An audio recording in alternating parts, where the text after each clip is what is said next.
The world is a vampire set to drain. Um, I can't stress that enough. And you can take that to the bank and cash it twice.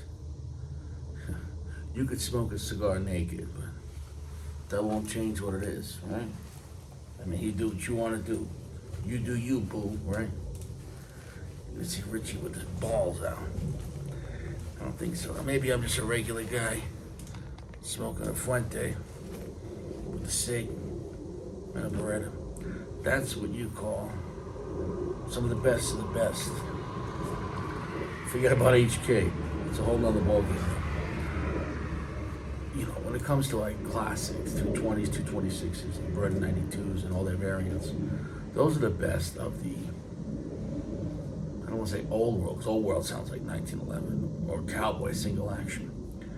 But the pinnacle of metal guns, double action, single action, were the Beretta, Smith and Wesson, and Sig Sauer, with the P series on the Sig, with the 92 series with the Beretta, and obviously anything third gen. Third gen had the most variables, but you understand, third gen was third gen. The first gen started a long time ago, I think in the 50s. A long time ago, as a kind of a next thing after the 1911, which has its purpose. Anyways, after those pistols peaked, you had guns like Glock come out, which are not better, but they're cheaper and they're reliable, and you don't have to clean or lubricate them as much. You still need to clean and lubricate them. Don't get yourself twisted like, oh, you can just keep shooting and they don't jam. That's a fallacy. On top of that, you can really limp wrist the Glock. If you're a soft guy or a little female, you're gonna be jamming a lot. Anyways, but they work. But the Glock was just it's so popular. It's cheap. Okay, it's cheap. It's a $20 hooker. Nobody cares. No matter how many Gucci parts you put on it, it works. I give it that, and that's that. The Sig, Beretta, and the Smith are superior triggers, superior in accuracy, follow-up shots, better recoil, everything. Shoot, I've had them all so many times. I get bored and I trade stuff at the store. It is what it is. I don't want to say Glock is garbage, although I'll say it's garbage that works. Okay? Here's what it is. It's garbage that works. Anyways, there's much superior striker fired. In some ways, the XD's better trigger, more accurate, match grade barrel, better grip angle. The M&P is superior to Glock in every way. Where Glock is superior is the aftermarket support. You can get all the features and buy all these little extras that you don't need and all this bullshit. Great. Because it's so perfect that you have to take all the parts out. Anything Walther is going to be nicer than Glock. Steyr. But when it comes to polymer shit, HK reigns supreme. I don't care if it's the VP9, but the USP is the greatest polymer handgun made of all time, and it is the strongest pistol ever made. I mean, it's just a smaller version of the Mark 23, which is the strongest pistol ever made. But that's generally not the case with polymer. The HK USP, you look how it's built and the type of materials that's used, expense is not spared. Cannon grade steel barrels. Everything about the HK USP is going to last you. Along with anything else, although, I mean, they don't shoot as nice as those pistols we talk about, the Sig, the Smith, and the Beretta, the classic DASAs. But if you wanted something you would never have to replace parts in your lifetime, like ever, you know, go USP. So it is what it is. I'm glad we covered that all up. And now there's more new pistols than ever, but honestly, they've gotten worse. They're cheap, they're little, they're plastic, very shit plastic. Good luck when that shit cracks. It's gonna crack. Drop it, just carry it, or whatever. You know, there's different kinds of plastic polymer pistols. Don't get yourself a cheap one, okay? Is what it is. Is what it is. Nobody cares. We're smoking the Casa Cuba. Nobody cares. Casa Cuba was given to us by Josh. Very excited to smoke this. I haven't had it in a while.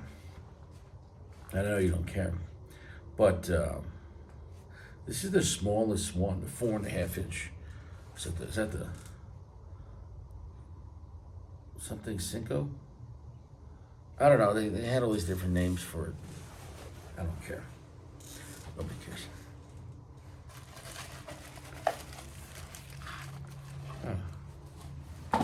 Look at it. Soft, gentle heat. Gio sent me a nice flex today. I didn't get a chance yet to put the video up because I was handling shit in my house today after work. I don't want to go into my private business because it's none of your business. And my privates will never be your business. And your business will never be my privates. So what a nicer day. Yesterday was a pile of dog shit. I mean pile. I mean just shit. Freezing cold, rain, terrible. These matches are so nice. You get so much time. You can just watch the cigar slowly. You don't even got a puff. But I mean, just nice, gentle heat. Continual too, so it just gets everywhere. It's been a while since I had this cigar. It feels like an old school Cuban cigar, and that's what they talk about. They say that these the last blend that his father made. This kind of cigar was dedicated to the early years of Fuente. Well, the early years of Fuente, they were making Cuban cigars or Cuban hybrids as well, or maybe all. They were using Cuban tobacco, Connecticut wrappers, whatever they want, whatever they can get, I guess back then. And Cuban tobacco was legal up until what, 62, 64? I don't know. Nobody knows. I mean, you know, you can Google that shit. Here we go. Puff away, baby. Nice time. And we're lit. And we're lit. And we're lit. Nobody cares. Just taking my time.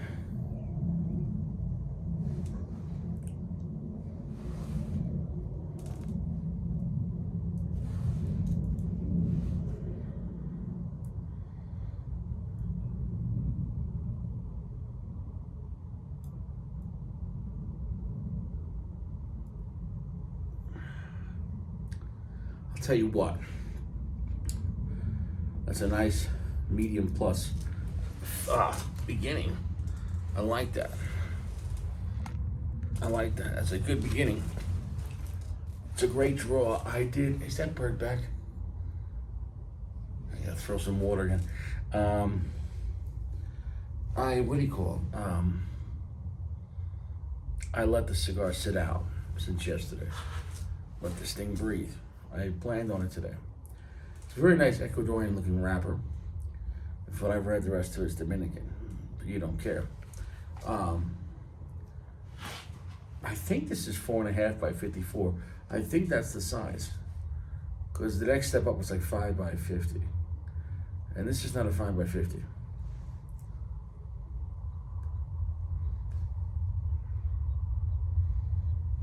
And when you think about it, it's kind of a funny size, but I see what they did there.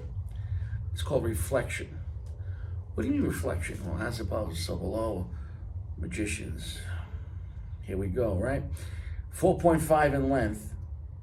54 gauge. Did you hear what that said? 4.5. 4.5 is the length. 5.4 is the gauge. 45 and 54 are the reflection of each other. They're opposites. So it's a pretty cool situation. 4.5, 5.4. It is what it is. Nobody cares. But I guess they're playing with magic, right?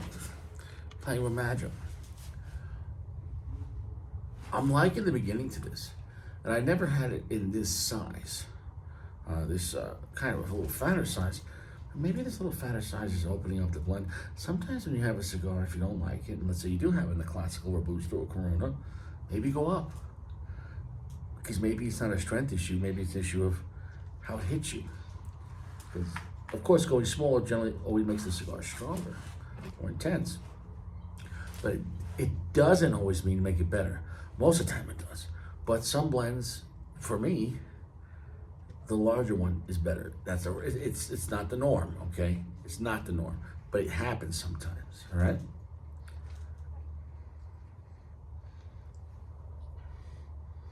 Great smoke output. That off the bat is such a stress relief. Great smoke output, great draw. It's not extremely sweet though, which you're not gonna get that in old school blends. Your grandpa wasn't a pussy. He didn't eat sweet chocolate and creamy vanilla in cigars. It is what it is. Those guys drank wine at work. My grandfather, rest in peace, he used to drink a quart of chilled wine at work, on their break. Go back to work. That was his lunch break. Some bread, maybe cheese, and a quart of cheap wine. And he get back to work. Imagine that shit. He worked with cement. Whew. That's some tough people, man. Because even if you could drink at your job and you had a desk job, you couldn't handle drinking a quart of wine at work and do your job properly. You'd be start slacking off and you would start making mistakes. Well, imagine making mistakes at 30 stories in Manhattan with cement and concrete.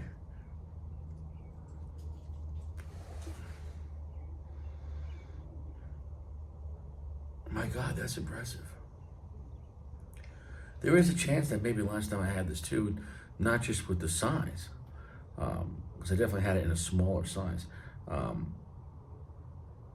Although it would be longer, but then skinnier. So this is a shorter but fatter version. And so, in general, I prefer a longer, skinnier over a shorter, fatter cigar. But there's no guarantee. There's always that exception that can happen. As far as where the blend is. You know what I'm saying, though?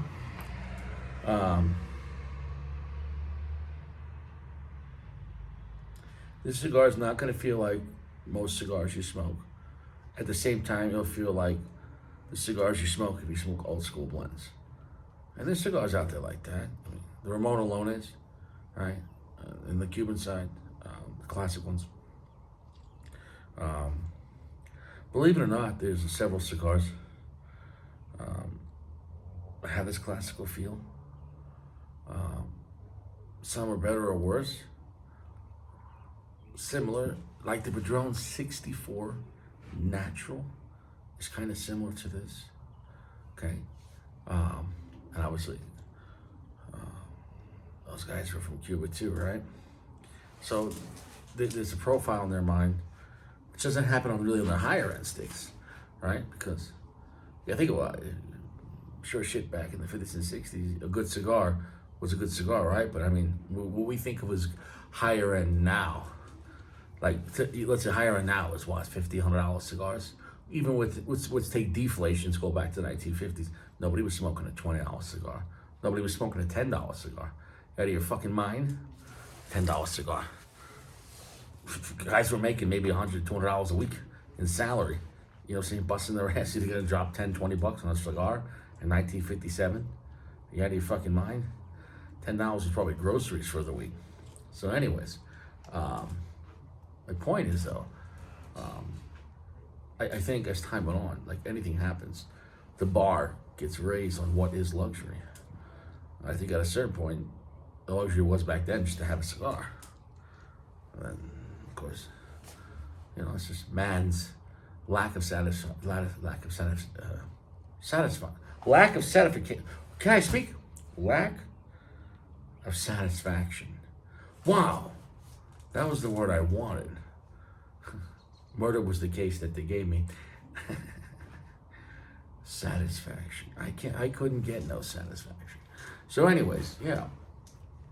So I guess this would be a higher end cigar back then.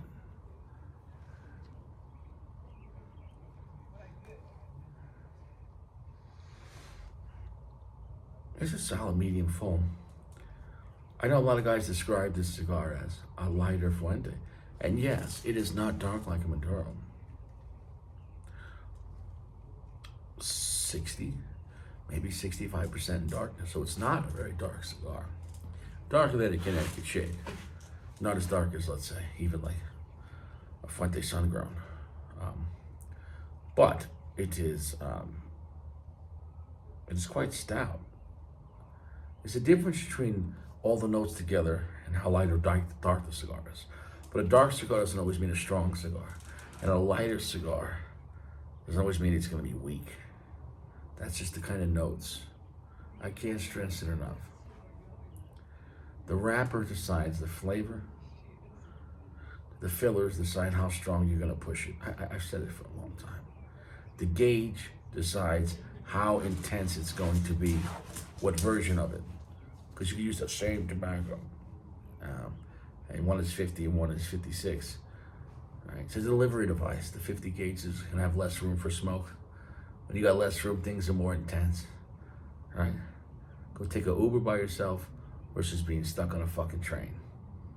When you got someone's like face right here and they didn't shower or brush their teeth. It's more intense. You get less room. Right? You got less room.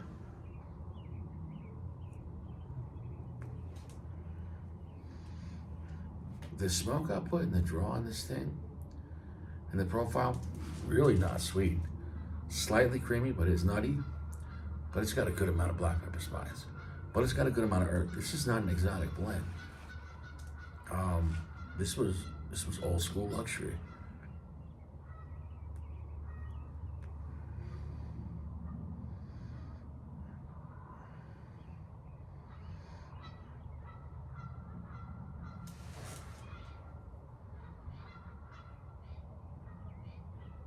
Hold that smoke, man. That thing kept on growing its trim.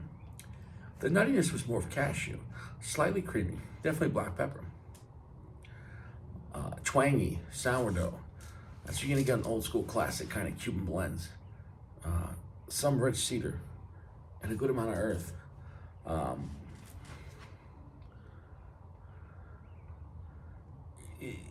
These kind of cigars have the same feel to them, which means they're not copying each other. It's like the '80s, right? Were they really copying each other, or they were just in that kind of vibe? Okay, it was Die Hard, Lethal Weapon, RoboCop, Beverly Hills, another 48 hours, whatever. Fuck, you know what I'm saying? There's still some kind of similar vibe to them, right? You get what I'm trying to say?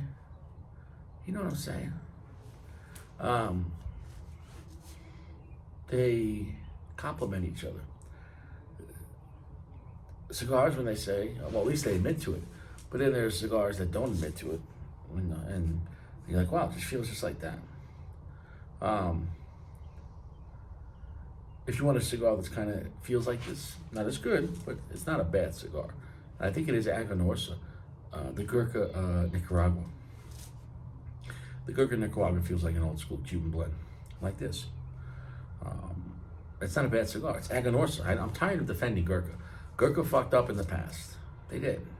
I won't defend their past. It's egregious.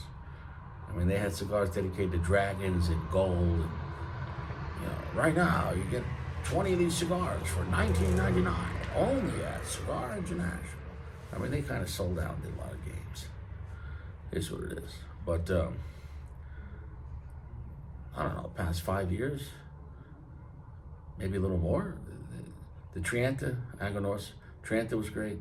I like the Cellar Reserves. If you don't like them, it's what it is. I'll tell you, Cellar Reserve are solid cigars. It doesn't have to mean it's for you. And I don't give a fuck if you like them or you hate them. I'm just telling you, it's a good blend. It's good quality. If it's for you, I don't know. If it's not, it's not. The Havana Legend,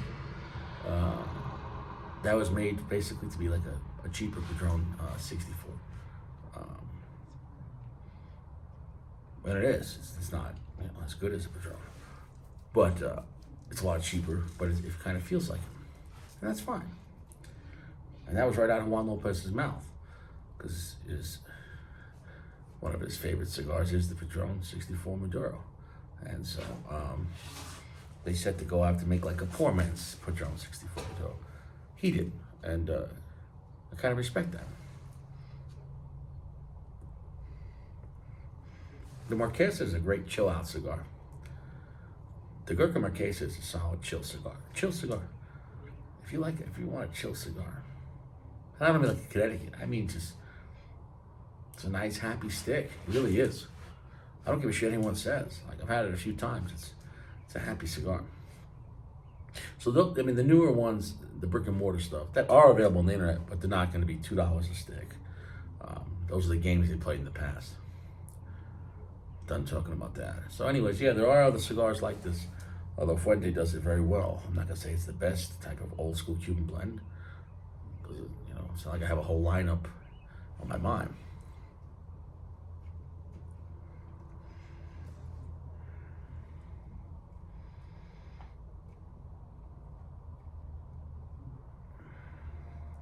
But nothing's really going to change on this. It might get a little stronger. I've had the cigar before. Like the profile's not going to switch and go, now it's just vanilla and rose petals and paprika and cucumber. No, it is what it is. There's no transitions, and no, you're not going to get tons of chocolate on this, or a cinnamon, or caramel. That's not happening on this blend. And that's fine, as long as you know going into it. Don't smoke this and expect it to be a Hemingway. This is the opposite of Hemingway. This is the opposite of Hemingway. Okay? Yeah, the opposite. All right? It's old school. It's a car with no seatbelts.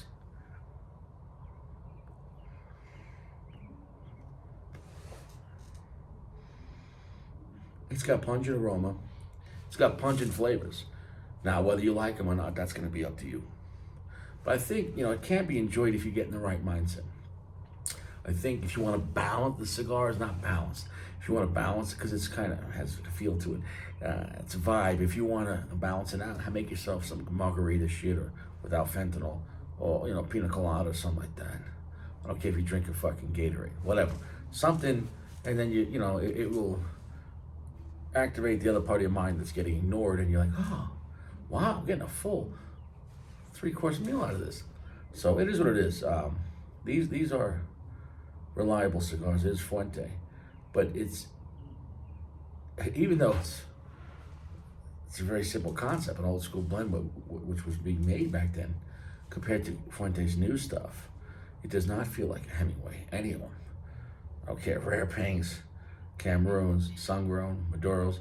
Does not feel like Don Carlos. It does not feel like Anejos. It does not feel like anything Opus. None of them. Right? It doesn't even feel like they're Chateau, Robusto, in Maduro or Shade Room. So it is what it is. So I guess it has its own place. The price points are going to be, give or take, a little more than Hemingway, depending on gouging, and around Don Carlos.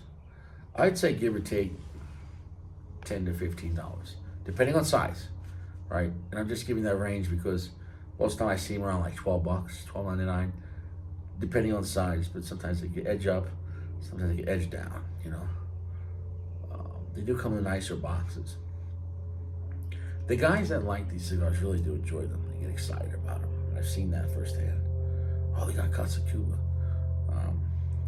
But it never truly got me excited, and it still doesn't. It's not a cigar that I can't wait to have. But I think it really can be appreciated, and the band is quite nice. If you want an old school, it's a time machine. Okay, this is the kind of shit they were smoking back then. This is a memory, right? Before his father died, he made this blend. And they still make it. So this is, dedication to the past, and I respect that.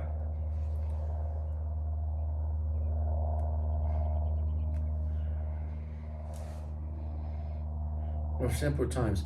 I'm not going to finish this cigar in the review. I'm going to go hang out with some assholes in a live chat in the lounge. So when you're watching this, that means, well, I don't care. I'm not going to explain how this works. I'm going to end this shit, and I'm going to go hang out with some asshole named Gio. But it is what it is. The Casa Cuba could definitely be enjoyed. Understand we're going into what it is. It's not a modern blend with all the bells and whistles now. It's kind of a simple cigar. It's got some balls to it, but it's not that dark of a cigar. So if you equate darkness with strength, it might seem weak to you, but this is not a weak cigar. Hold the smoke. It's medium full.